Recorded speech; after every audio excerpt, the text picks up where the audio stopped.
आपका चहेता channel CNBC आवाज 20 साल पूरे करने जा रहा है। जी हाँ, 13 जनवरी 2005 का वो दिन जब एक चैनल के रूप में सीएनबीसी आवाज का आगाज हुआ था। ये वो दौर था जब देश में बिजनेस और स्टॉक मार्केट का मतलब अंग्रेजी होता था। उस वक्त हिंदी में किसी ऐसे चैनल का आना और अपनी जगह बनाना बड़ी बात है। हम ये पक्के भरोसे के साथ कह सकते हैं कि पिछले 20 साल में रिटेल के बीच इक्विटी क्रांति का सूत्रधार सीएनबीसी आवाज रहा है।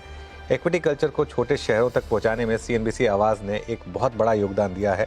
अपनी इसी यादगार जर्नी को सेलिब्रेट कर रहे हैं हम, और हमारे साथ जुड़ रहे हैं इनाम होल्डिंग के डायरेक्टर मनीष चोखानी, जो कि पिछले 20 साल से हमारे साथ जुड़े हुए हैं और निवेशकों की समृद्धि के लिए बेहतरीन आइडियाज़ साझा कर रहे हैं। मनीष जी, सबसे पहले तो सीएनबीसी आवाज़ की 20वीं एनिवर्सरी पर हमारे साथ जुड़ने के लिए बहुत बहुत शुक्रिया और स्वागत है आपका हमारे स्टूडियो। जी, आपकी 20वीं सालगिरह पे बहुत बहुत शुभकामनाएं। और जो सीएनबीसी आवाज़ ने काम किया है ये वेल्थ कल्ट को स्प्रेड करने पूरे देश में, उसकी बहुत बहुत बधाइयाँ। Thank you. और मैं इसी नेटवर्क में था जब सीएनबीसी आवाज़ लॉन्च हुआ था, और तब से लेकर अब तक मार्केट में क्या शानदार गेंस रहे हैं। निफ्टी 2000 का हुआ करता था। हाँ जी, 12 गुना हो गया। 12 गुना हो गया, 13% का कैगर। क्या क्या आपके हिसाब से मेन हाईलाइट रही हैं पिछले 20 साल में? अनुज, जैसे अर्निंग्स का दौर है, 12, 13, 14, 15% जैसे अर्निंग कागर आती है वैसे मार्केट बढ़ते ही रहेगा। तो कोई ऐसे अनयूजुअल बात नहीं है कि जब हम पीछे मुड़ के देखते हैं तो लगता है 12 गुना हो गया। बट जैसे आपने कहा कि ये 13% CAGR है, जो कि FD के रिटर्न से ऑलवेज 5-6% ज़्यादा ही मिलता है इसमें।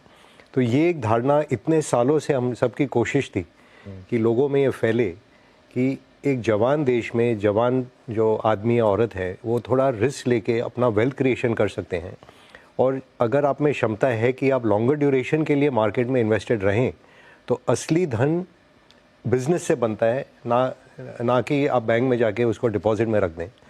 तो ये जो शिफ्ट हो रहा है धीरे धीरे, और आज आई थिंक करीब 18 करोड़ डीमैट होल्डर्स हो गए हैं इंडिया में, ये इनकरेजमेंट देता है कि ये जो वेल्थ इफेक्ट अपने देश में आ रहा है ये सिलसिला चलते रहेगा। और 20 सालों की यही हिस्ट्री है कि कभी उछाल देखा, कभी गिराव देखा।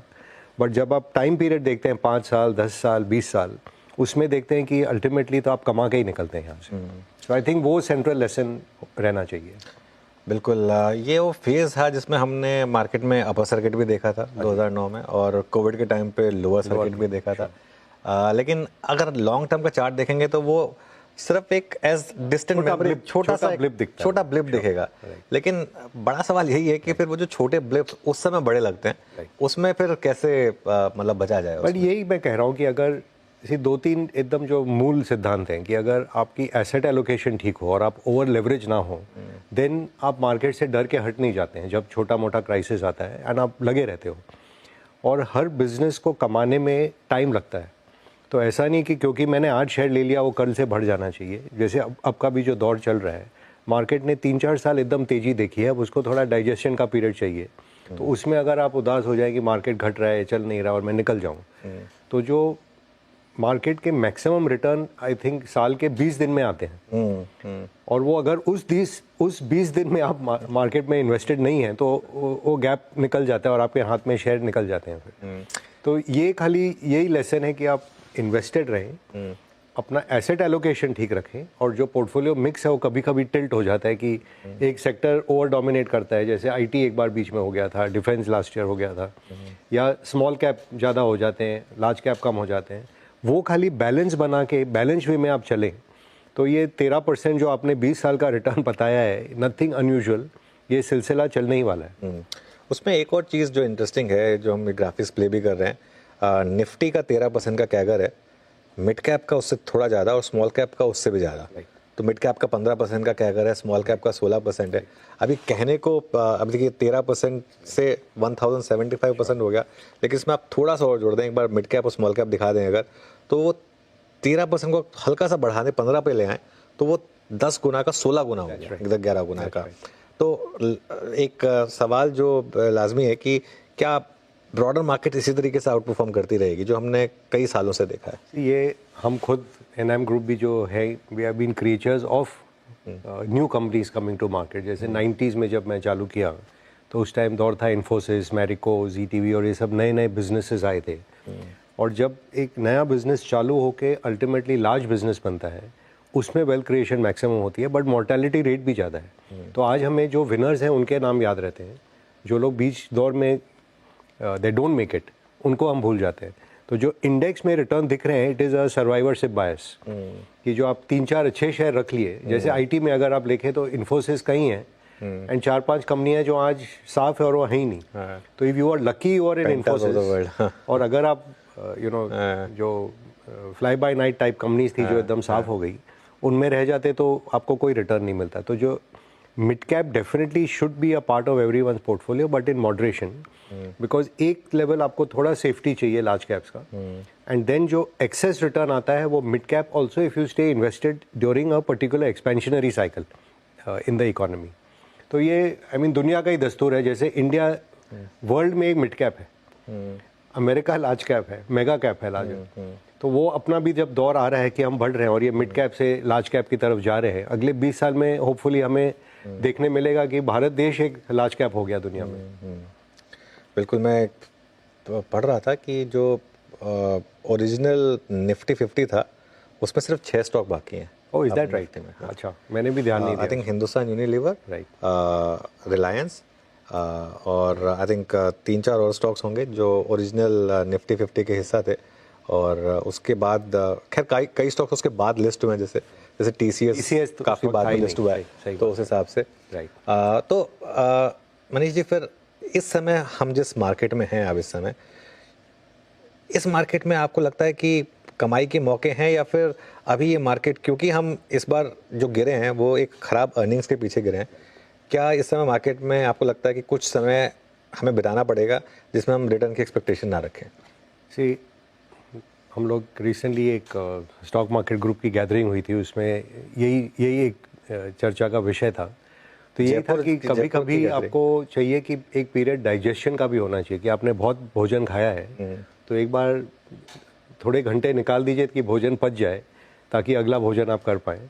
आई थिंक ये ऐसा दौर है कि तीनों जो अपने इम्पल्स हैं इकोनॉमी में, कंजम्पशन साइकिल थोड़ा स्लो है बिकॉज ऑफ इन्फ्लेशन हो या इनकम लेवल हो या जॉब्स हो, what ever may be the reason. Export जो क्षेत्र है उसमें भी अनसर्टेनिटी है अब दुनिया में, specially with coming of Trump, और ये चाइना +1 भी कैसे प्ले आउट हो रहा है।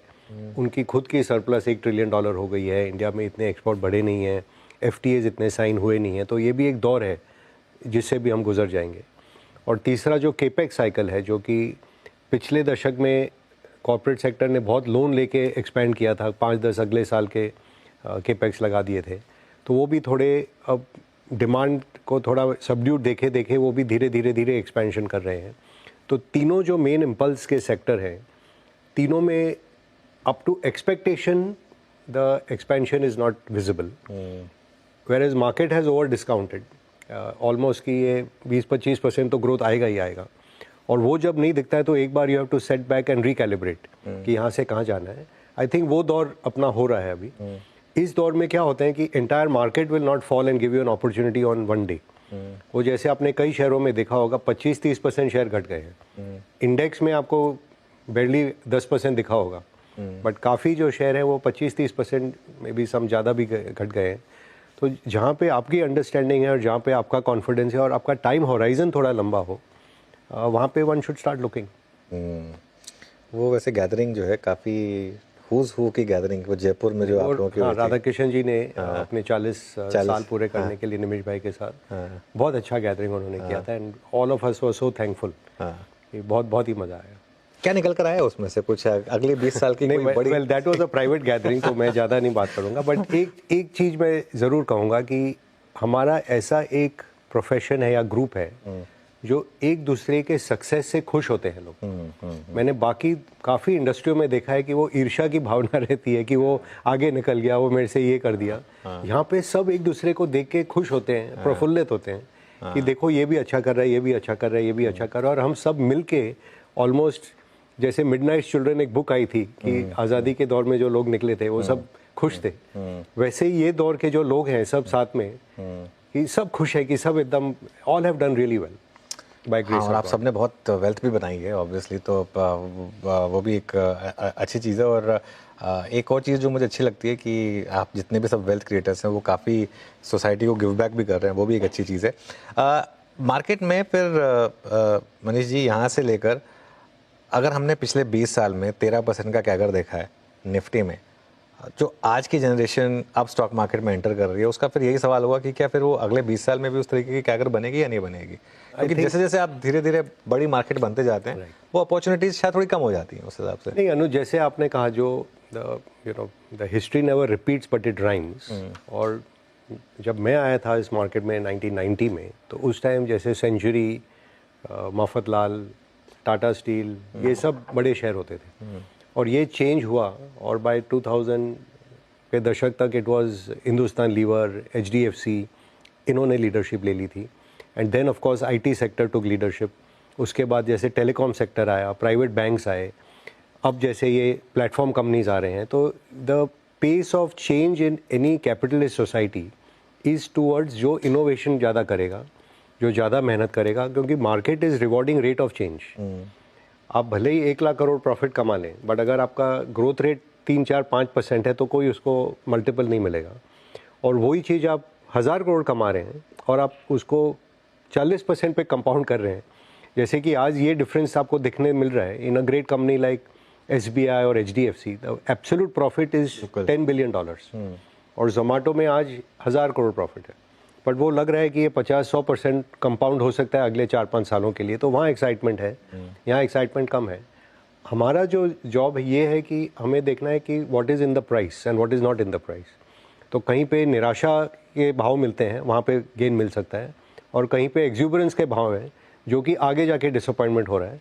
जैसे कि I would say by and large अपना मार्केट में यही दौर है कि हम सबकी एक्सपेक्टेशन थी कि 25-30% तो अर्निंग ग्रोथ आ जाएगी आराम से इस एक्सपेंशनरी साइकिल में, और वो स्लो होके ऑलमोस्ट 10-11 पे आ गई है।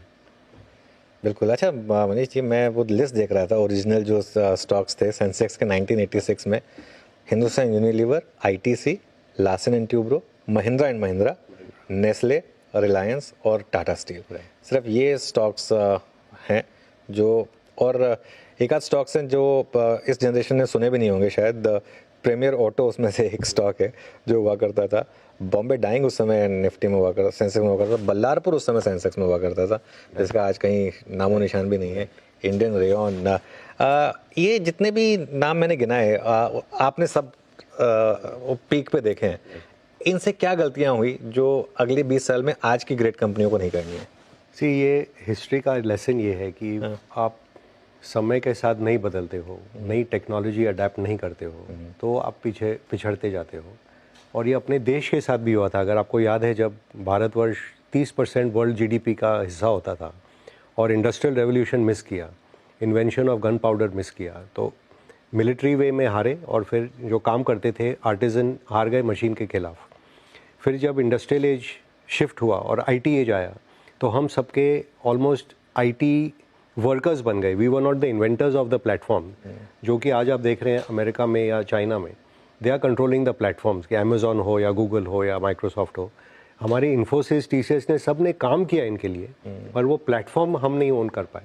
तो अगला जो 20 साल आने वाला है, उसमें मेरी ये धारणा है कि IP, प्रोडक्ट और टेक्नोलॉजी के जो प्रति काम करेंगे वो कंपनियां आगे बढ़ेंगे। जैसे आज भी छोटे रूप में आप देखिए, आज के रिपोर्ट में आया था कि Tata Punch has become the number 1 selling car model in India, overtaking Maruti first time. अब ये बड़ी बात है। हाँ। जैसे Mahindra and Mahindra has launched its own EV। Bharat से एक्सपोर्ट आज होता है, जैसे आपको लगे कि बजाज स्कूटर क्या है या बजाज मोटरसाइकिल क्या है, पर ये एक्सपोर्ट हो रहा है, ये इंडियन प्रोडक्ट है, इंडियन ब्रांड को बाहर कैरी कर रहा है। तो एक एक देश जैसे बढ़ता है दुनिया में, पहले आपने देखा जापानीज़ प्रोडक्ट आए, फिर कोरियन प्रोडक्ट आए, अब चाइनीज़ प्रोडक्ट आए। तो अपना भी ये दौर होगा कि हमें जाके दुनिया के साथ जूझना पड़ेगा और वहाँ पे जाके जीतना पड़ेगा। और वही company ultimately market cap huge creation वहाँ होता है। आज भी जो लार्जेस्ट कंपनीज आप देखें, TCS हो या रिलायंस हो, they are playing against the whole world. तो वैसी कंपनियाँ अब निकलेंगी जो समय के साथ बदलें, टेक्नोलॉजी के अहेड रहें, वही कंपनी आगे जाके भी जीतने वाली है। अच्छा, आपने कोरियन की बात की। बहुत एक मेरे शो पे रमेश दमानी जी आए थे, उन्होंने एक रिस्क बताया था मार्केट के लिए, K-Top। उन्होंने कहा था जो कोरियन कंपनियां आके बड़े बड़े IPO कर रही हैं, और बाई चांस की बात है कि वो Hyundai के IPO के साथ ही करीबन मार्केट ने अगर अभी के लिए टॉप मान ले तो वो हुआ। तो ये इस थ्योरी में दम है क्या वैसे? हर in a rising market rising top rising bottom बनते रहेंगे। तो ये I would consider temporary top, Temporary क्योंकि top, पास्ट में हमने ये कहा था कि जब जापानीज निवेशक कोई मार्केट में आते हैं तो टॉप बनता है। बिल्कुल। तो अगर जब उस टाइम आप Daiichi देखते वगैरह हैं कि आए थे। नमूरा आ गया अंदर मार्केट में, तो मार्केट से निकल जाए तो आप पूरा मिस कर देते। So definitely the demand supply का जो मिसमैच था वो भी कैपिटलिस्ट सोसाइटी में, अगर इतना डिमांड आएगा कि $3 बिलियन मंथली SIP में आ रहे हैं, तो जो इंडस्ट्रियलिस्ट है और जो बिजनेसमैन है वो भी सोचेगा मैं क्यों ना अपना सप्लाई दूं यहाँ पे। तो वो भी मैच हो गया। तो ये डिमांड सप्लाई का जो सिलसिला है ये कैपिटलिस्ट सोसाइटी का हिस्सा है और होना भी चाहिए, और वो पैसे को जो लोग लेके अपने बिजनेस में लगाते हैं उसी से अगला ग्रोथ का इम्पल्स आता है। So I think it's part of the game. And जैसे आपने बहुत सही वे में शुरू किया था कि 20 साल में 13% कंपाउंडिंग माने 12 गुना आपका पैसा हो गया। अगर 13 को आप कम समझ के आप मार्केट से निकल जाओगे तो अगला जो 12 गुना होने वाला है वो आप मिस कर जाओगे। बिल्कुल। पिछले साल 9% ही रहा वैसे तो शायद इस साल या अगले साल कॉम्पनसेट करने का मौका मिले। ये एवरेज आप पॉइंट टू पॉइंट ले रहे हैं। अगर होपफुली जो दिन बहुत निराशा होती है और आप SIP कर रहे हो तो होपफुली आपका एवरेज इससे बेटर ही आता है। और जैसे आपने सही कहा कि अगर पोर्टफोलियो मिक्स में थोड़ा मिड कैप का भी मिक्स हो जाए, मिश्रण हो जाए, और थोड़ा तड़का आपका स्मॉल कैप का भी लग जाए, तो होपफुली और return over time can be higher. Having said that, आज के दिन स्मॉल कैप के मल्टीपल 40% प्रीमियम पे हैं। तो आज वक्त नहीं है कि आप स्मॉल कैप सोच के कि ये पास्ट में हुआ तो आज ही मैं घुस जाऊं। इसमें भी एक निराशा का दौर जब आएगा उस टाइम पे लेने से फ़ायदा रहेगा। एक और मैंने स्टडी की थी कि अगर पिछले 20 साल में अगर आपने डेली SIP की, मंथली SIP की या क्वार्टरली SIP की, तो आपके रिटर्न्स में फ़र्क पड़ा क्या? रत्ती भर भी फ़र्क नहीं पड़ा। क्वार्टरली तक ठीक है, हाँ वो ईयरली पर अगर आ जाएंगे तो फिर वो एंट्री पॉइंट का you may miss the bus. लेकिन मंथली या क्वार्टरली तक के SIP अगर आप कर रहे हैं तो कोई दिक्कत नहीं। एक छोटा सा ब्रेक लेंगे, ब्रेक के बाद इस कॉन्वर्सेशन को कंटिन्यू करेंगे।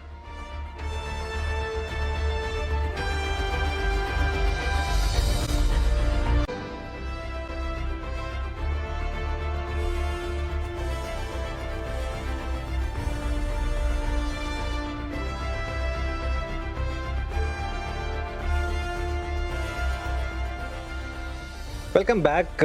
आवाज़ के 20 साल का जश्न मना रहे हैं हम और बात कर रहे हैं एक ऐसी शख्सियत से जो पिछले 20 साल से हमारे साथ जुड़े हुए हैं। अच्छा मनीष जी, ब्रेक से पहले हम बात कर रहे थे पिछले 20 साल में क्या हुआ, अगले 20 साल में क्या हो सकता है, लेकिन पब्लिक मेमोरी काफ़ी शॉर्ट होती है, तो ज़्यादातर पिछले 1 साल में या 2 साल में क्या हुआ वही लोग याद रखते हैं। 2024 की जो सबसे बड़ी थीम्स थी उनमें से एक थी EMS या PLI theme. Dixon tech for example एक ऐसा स्टॉक जिसने मैसिव रिटर्न्स दिए। क्या ये थीम, और दूसरी एक और थीम थी और जिससे आप भी सार्वकार रखते हैं, स्टॉक मार्केट से रिलेटेड प्लेज, चाहे एक्सचेंजेस हो या डिपॉजिटरीज, कुछ भी उठा कर देख लीजिए। क्या ये 2 थीम्स 2025 में भी कंटिन्यू करेंगी? क्या कोर पोर्टफोलियो का हिस्सा होना चाहिए इन्हें? सी अनुज, अपना जो मेन काम है as a investor is to take a asymmetrical bet कि you are buying pessimism and selling optimism. Okay, right. अब ये जो क्षेत्र थे जब शुरू हुए तो सब जैसे EMS में सोचते थे क्या 4% 5% मार्जिन का बिजनेस है, कोई भी कर सकता है। उसमें the skill of managing scale and working capital and multiplicity of vendors and client orders was the real skill, and which जैसे डिक्सन ने एकदम ब्रेकआउट करके दिखाया। Kaynes is another example where their working capital is very different from the way Dixon manages it. और सिरमा है जो ज़्यादा industrial के तरफ ध्यान देता है, या एम्बर है जो AC के तरफ ध्यान देता है। बट ये मैंने उस टाइम भी कहा था कि ये this is like a Maruti moment for India, कि जब मारुति इंडिया में आई तो पूरा इकोसिस्टम बिल्ड हुआ और ऑटो बिजनेस इंडिया में ग्रो हुआ, एंड यहाँ से हम एक्सपोर्ट भी करने लगे स्मॉल कार्स।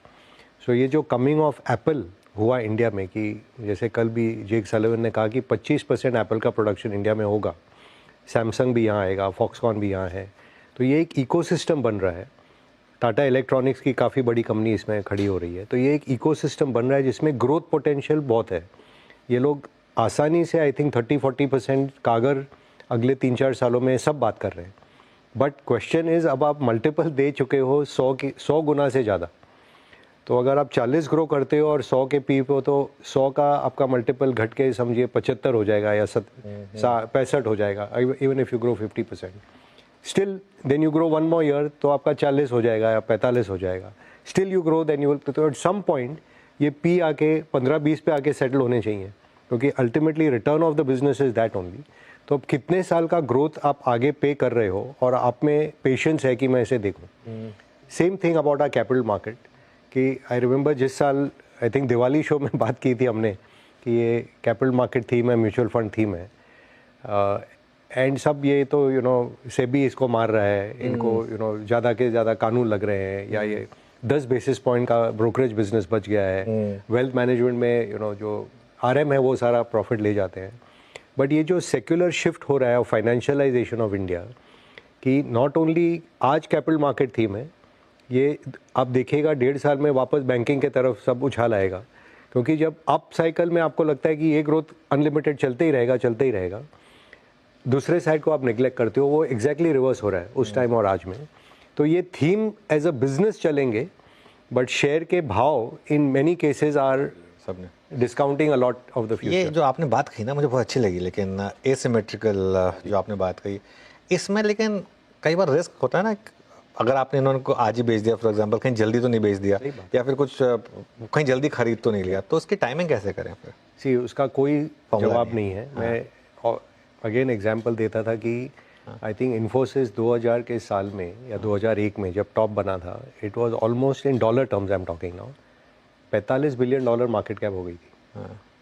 आज 95 बिलियन है। 24 साल निकल गए।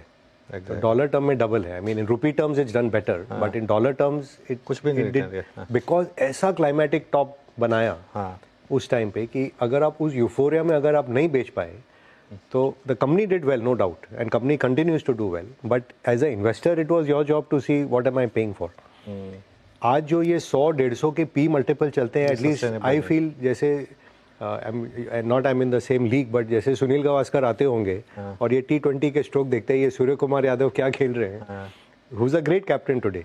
तो ऐसा मार्केट में कभी कभी हमें भी लगता है कि ये क्या चल रहा है, इतना मोमेंटम में हम लोग जैसे P to growth, P itself is a derivation of return on equity, और उसके ऊपर आप बोलते हो पी टू ग्रोथ मल्टीपल निकाल ले।